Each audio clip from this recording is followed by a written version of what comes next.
All right, joining us right now is the Director General of the National Disaster Relief Force, so the NDRF, Mr. Satya Pradhan. Thank you so much. My first question to you is, can you tell us about the exact severity of this cyclone? I mean, we've seen Amphan.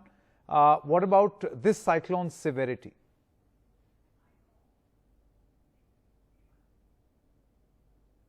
Well, as far as the severity is concerned, I think it is a step down from Amphan or Foni.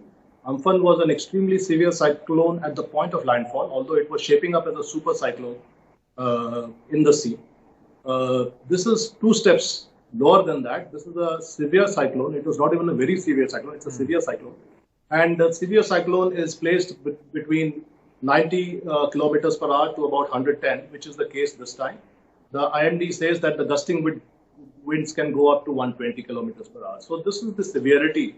So going by disaster response parlance, this is a negotiable cyclone, and we see it as such. And if we do the due diligence in time, we should be able to optimize on the saving of life and property.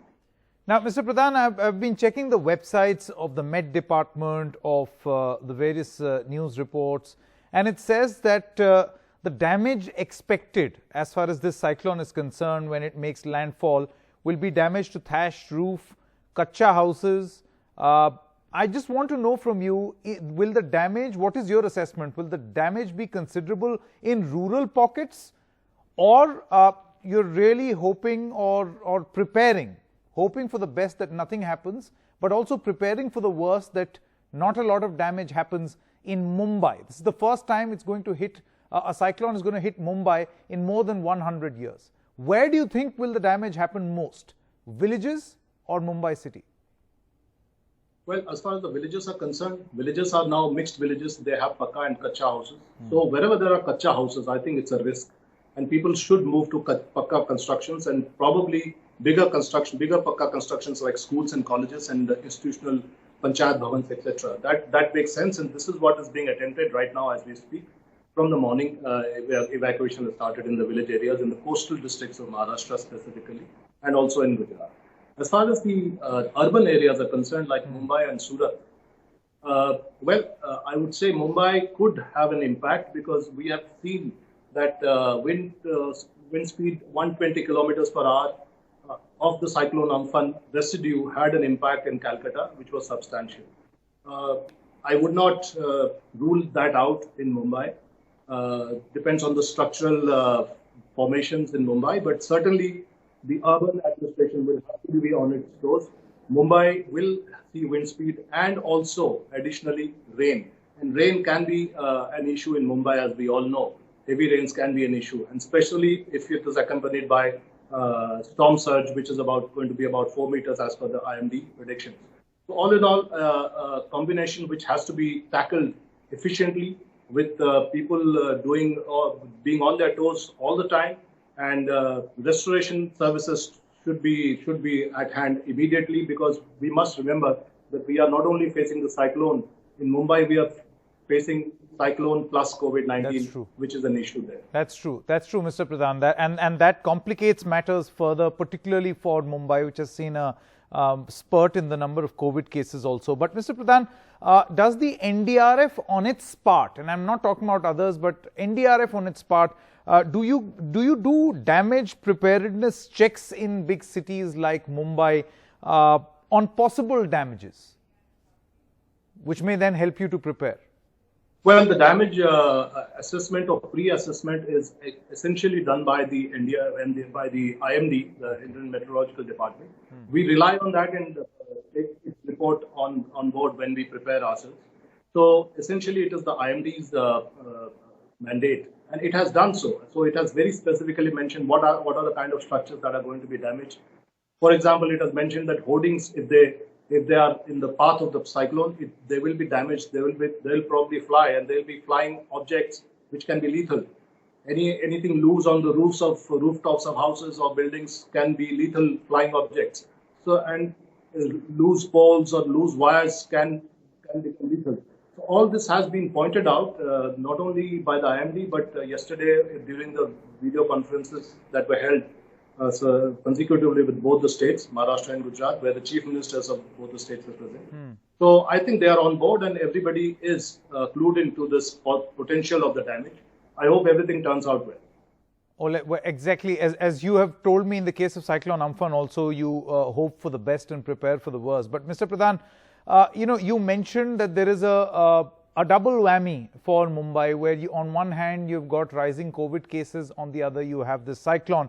Mumbai is also home to Asia's largest slum, Dharavi. Mumbai is home to many slum clusters, and these are not robust structures. So do you think that what exactly do you think needs to be done over the next 24 hours while we prepare for this cyclone in these structures?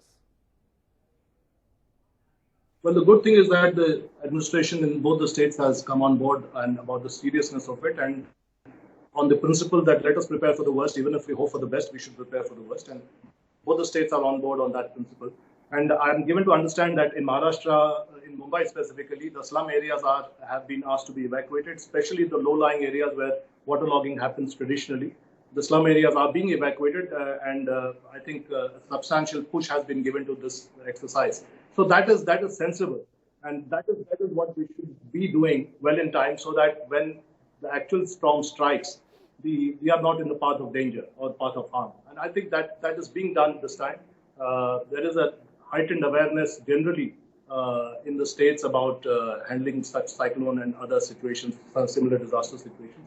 I hope, as I said again, that all the due diligence has happened, and we should get to the other side of this rather safely. Okay, my final question to you, Mr. Pradhan. I want to know from you how many teams of the NDRF and the SDRF have been deployed. Basically, what's the deployment like tomorrow when landfall will happen?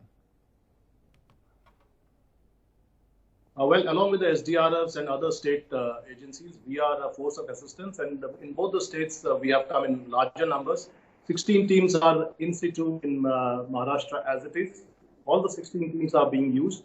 And they have asked for 5 more teams, so which I'm getting airlifted from Vijayawada, and they should be in Mumbai hopefully by tonight. And similarly, that makes it 21 teams ultimately in Maharashtra.